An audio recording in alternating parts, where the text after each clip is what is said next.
Hola, ¿qué tal? Bueno, a través de este medio quiero hablar de eh, una de las unidades que vemos nosotros en la materia de evangelismo. Y es un tema que tiene que ver con los términos, ¿no? Porque cuando avanzamos con el tema de hablar de Dios a otras personas tenemos que ver y reconocer los resultados, ¿no? Los resultados de aquella persona que conoce a Cristo. Pero para esto nosotros tenemos que saber que primero, la gracia ante todo no es lógica, ¿no? Es algo que no parte de nuestra razón, sino que parte más bien del corazón de Dios. Y el corazón de Dios muestra que aun siendo nosotros pecadores, Cristo murió por nosotros. ¿Sí? Porque por cuanto todos pecamos, estamos lejos, alejados de Dios, pero Dios se acercó a nosotros. Por esta razón hablaremos del tema de la redención. ¿Qué es la redención? Para poder entender los resultados de la salvación hecha en la vida de una persona, hay que conocer eh, conceptos básicos que no los vamos a hablar técnicamente con la persona, pero que sí los tenemos que conocer. Cuando nosotros hablamos de salvación, tenemos que conocer estos términos. El término de la redención, y es el pago efectuado por Jesucristo para librarnos del pecado, para librarnos del poder del pecado y para podernos ayudar a ser nuevas criaturas. Estamos viendo que primeramente tenemos que entender que Dios mandó a Jesucristo a pagar por nuestros pecados. Este sería uno de los resultados de nuestra salvación. Otro de los resultados de la salvación, consecuentemente o encadena a esto, es la regeneración. Y la regeneración muestra que solamente el cambio que el Espíritu Santo puede hacer en nuestras vidas puede darnos vida y vida eterna, ¿no? Voy a leer textualmente una historia, la de Juan Wesley, iniciador de la iglesia metodista, estudió 5 años en el seminario de Oxford y luego fue pastor de las iglesias en Inglaterra durante 10 años. Llegó a ser misionero en Georgia, Estados Unidos, en 1735. Sin embargo, durante toda su vida sintió que había fracasado en el ministerio. A pesar de haber sido piadoso, Wesley se levantaba, dice, ¿no? Cada día a las 4 de la mañana. Oraba por 2 horas y leía su Biblia durante 70 minutos. No, 60 minutos, perdón. Iba a las cárceles y hospitales para ministrar a toda clase de personas. Enseñaba, oraba y ayudaba a otros hasta que más tarde de la noche. Esto lo hizo durante muchos años. Ahora bien, pero un día cuenta su biografía que en un viaje Wesley regresaba a Inglaterra y hubo una gran tempestad en alta mar y la pequeña nave que la transportaba estuvo a punto de hundirse. Las grandes olas y los vientos azotaban el barco. Wesley temía que moriría, ¿no? Y a pesar de no tenía seguridad de lo que sucedería al morir, a pesar de todo esto que había vivido él, ¿no? Sin embargo, al otro lado del barco había un grupo de hombres que estaba contando algunos himnos. Al verlos, Wesley les preguntó cómo podrían estar cantando cuando sabían que esa misma noche se iban a morir. Ellos respondieron: si este barco se va para abajo, nosotros iremos para arriba y estaremos para siempre con el Señor. Wesley se fue de allí pensando. En su mente giraban las preguntas. ¿Cómo pueden saber esto? ¿Qué habrán hecho ellos que yo no hice? ¿No? Y luego pronunció sus famosas palabras. Yo he venido para convertir a los paganos, pero ¿quién me convertirá a mí? Salvado por la misericordia de Dios, el barco llegó a Inglaterra y cuando Welling arribó a Londres halló una pequeña capilla completamente desconocida. Allí escuchó a un hombre leer un sermón que había sido escrito de siglos atrás por Martín Lutero. El título del sermón era el prefacio al libro de Romanos. Este sermón explica lo que es la fe verdadera. Allí Wesley comprendió por primera vez que fe es confiar únicamente en Jesucristo para la salvación y no en sus buenas obras. Súbitamente Wesley se dio cuenta de que había estado con toda la vida en el camino equivocado. Y aquella noche escribió las siguientes palabras, como en las 8:45 dice el texto. Mientras él describía el cambio que Dios opera en el corazón por medio de la fe en Cristo, sentí un fuerte calor en mi corazón. Sentí que realmente había confiado en Cristo, únicamente en Cristo, para mi salvación, y sentí la profunda seguridad de haberme quitado mis pecados y que había salvado de la ley del pecado y de la muerte. Y aquella noche, dice el texto, Wesley fue regenerado. ¿Qué quiere decir esto? Veamos nuevamente, ¿no? Juan Wesley, fundador de la Iglesia Metodista, había enseñado en el seminario de Oxford, había fundado un club de hombres santos, había sido pastor durante 10 años, había sido profesor de griego, había sido misionero en Estados Unidos, había leído su Biblia cada día, había orado por horas, había memorizado pasajes de las Escrituras, había ministrado en cárceles y hospitales. Sin embargo, no se había convertido. Cuando hablamos de la regeneración, estamos hablando de el poder del Espíritu Santo que transforma nuestras vidas. Por eso que muchas veces vemos que hay vidas cristianas infructuosas, ¿no? Que están luchando con el poder del pecado, que están luchando para poder salir adelante y sin embargo les juega en contra esta realidad, la realidad de saber que el Espíritu Santo es el único que puede transformar a las personas. Por esta razón vemos enfatizado, digamos, por ejemplo, el capítulo 3 de Juan, que habla de la conversación de Jesús con Nicodemo, ¿no? Y ahí lo interesante de esto, con relación a lo que estamos hablando, es que Jesús le dice que es necesario nacer de nuevo, ¿sí? Entonces, para bien entender esto, uno de los resultados, o los resultados se dirían, lo que pasa cuando nosotros conocemos a Cristo, ¿no? Primero, tenemos que entender que es una redención hecha por Cristo Jesús para nuestras vidas. Él compra nuestras vidas a través de la cruz, ¿sí? Este entendimiento, este reconocer el sacrificio por Cristo me debe llevar a una regeneración. ¿Qué quiere decir esto? A una conversión genuina de un obrar del Espíritu Santo desde dentro de mi vida, exteriorizándose en todas las actividades que tienen que ver con mi cotidiano vivir, ¿no? Y después tenemos que entender que todo esto ocurre, ¿no? A través de la justificación, ¿sí? ¿Cómo es esto?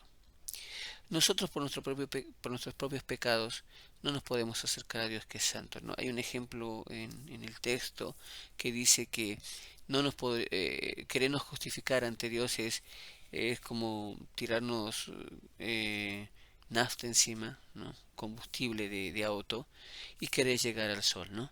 Inmediatamente en cuanto nos estemos acercando, nuestras justificaciones, en vez de ayudarnos a llegar al sol, nos incendiaría, ¿sí? Entonces, ¿quién es el que nos justifica? Es Jesucristo. Pero para que nosotros seamos justificados en Jesucristo, Él tuvo que hacer una sustitución, ¿no? La única manera en que Dios puede ser justo y perdonarnos a la vez es si alguien toma nuestro lugar y paga el castigo que nos corresponde pagar a nosotros. Entonces, para ser justificados, cuando uno dice yo soy justificado delante de Dios, tiene que entender que somos justificados por Cristo Jesús, ¿no? Si yo no tengo a Cristo Jesús, es como quererme acercar al sol, me quemo, ¿sí? Ahora, para poder entender esto, tenemos que ver cómo ocurrió esta sustitución, ¿no? Y acá tenemos que tocar el tema de la propiciación, ¿no? Eh, a esta altura nosotros hemos tocado muchos términos que son difíciles de entender o que son difíciles de pronunciar. Como le decía yo, nosotros tenemos que conocer los términos y saberlos explicar a las personas para que ellos puedan entender lo que es la salvación, ¿no? Eh, Cuando nosotros entendemos la propiciación, es entender que se tiene que satisfacer el pago debido a algo, ¿no? La única manera de satisfacer el error que tenemos. A ver, vamos a ponerlo así.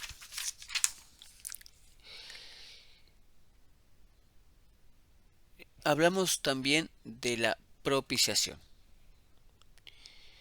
Acá la lectura dice que el corazón se conmueve profundamente cuando ve a 3 millones de personas caminando hacia el Luján, ¿no?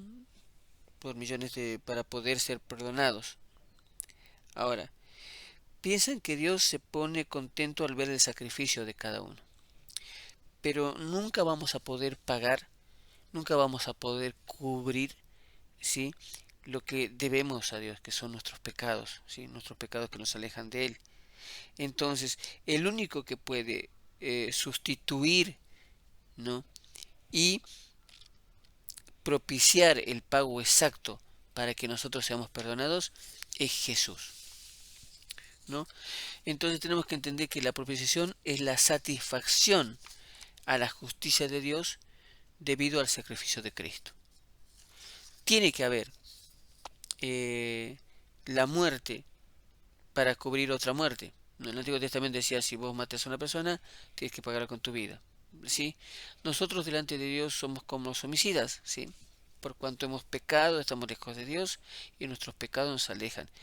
¿Quién puede pagar por nuestros pecados? Yo voy a hacer buenas obras, me voy a portar bien, voy a ayudar a la viejita a cruzar la calle, voy a alimentar al pobre y quiero cubrir, ¿no? Quiero satisfacer con mis obras lo que solamente Dios puede hacer.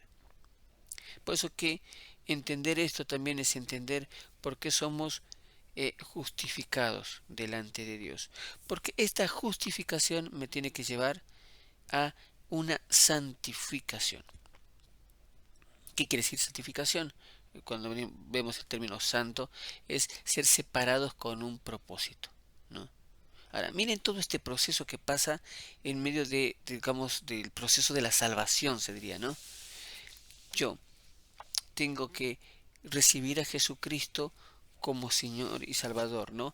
Porque Él es mi Redentor, es el que paga por mi vida, ¿no? Entonces entiendo lo que es la redención. Pero esta redención provoca en mí un cambio, una regeneración que viene de adentro, ¿sí? Sin esta regeneración yo no puedo seguir adelante y no puedo decir que conocí a Cristo. Una vez que empieza esta regeneración, ¿no?, yo ya me siento justificado delante de Dios, pero tengo que entender que esa justicia no parte de mis obras, sino parte del sacrificio de Jesús hecho en la cruz. Y esta justificación me lleva a vivir una vida en santificación.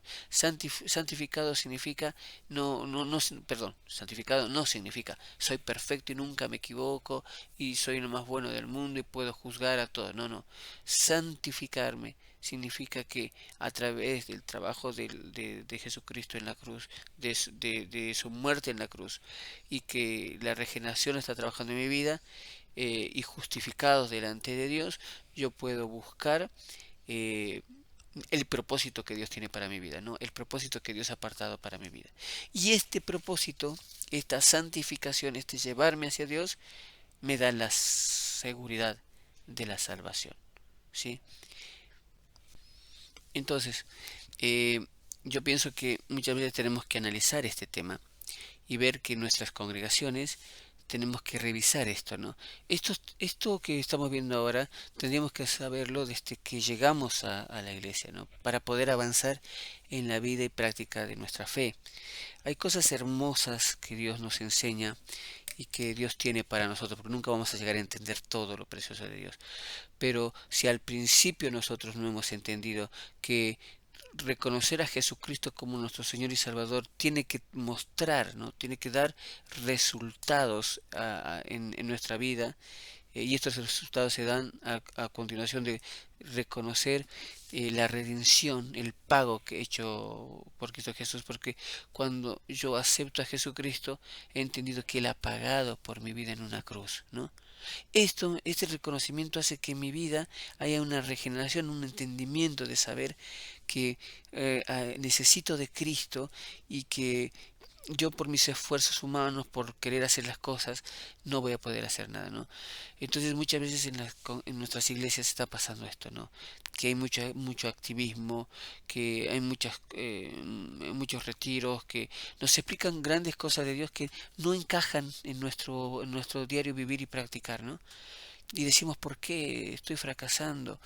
Y después nos queremos esconder en la mentira piadosa de decir, pero Dios tiene paciencia conmigo y voy a ir trabajando. Y estamos años y años dando vueltas como en un desierto sin poder cambiar nuestra situación. Entonces, una vez que yo permito que Dios me regenere, que pueda cambiar el Espíritu Santo, me pueda hacer una nueva criatura, ¿no? Ahí me siento justificado delante de Dios, pero tengo que entender todo el tiempo, ¿no? Que esa justificación no parte de mí, sino parte de Dios, ¿sí? Pero esto me libra del problema de decir, no, yo puedo hacer lo que quiera, total, Dios me justifica. No, si realmente has sido regenerado, te das cuenta que esa justificación parte de Dios y todo lo bueno, ¿no? Es debido a Él. Y todo lo que todavía tienes que cambiar en tu vida, tienes que permitir a Dios seguir regenerando eso.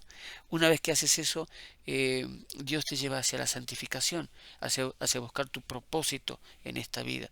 Una vez que conoces tu propósito en esta vida, no es necesario que hablemos de la seguridad de tu salvación, porque vos vas a estar seguro de tu salvación, ¿sí? Entonces, este punto, este tramo, es el querigma del cual hablamos, ¿no? Jesucristo murió por nuestros pecados y resucitó al tercer día, y Jesucristo es el que trae la salvación a la humanidad. Una vez que yo entiendo que Él pagó, una vez que entiendo que el obrar del Espíritu Santo tiene que transformar mi vida de adentro para afuera, y una vez que me siento justificado, pero en el sentido de que entiendo la obra de Jesucristo y soy responsable con esa obra, soy santificado porque Dios me lleva a vivir el propósito para el cual fui creado. Y una vez que soy santificado y veo el propósito, ¿sí? Mi vida camina en la seguridad de la salvación. Quería hacer este resumen para que podamos entender esta unidad, para que podamos tener en claro estos conceptos. Que Dios bendiga nuestras vidas.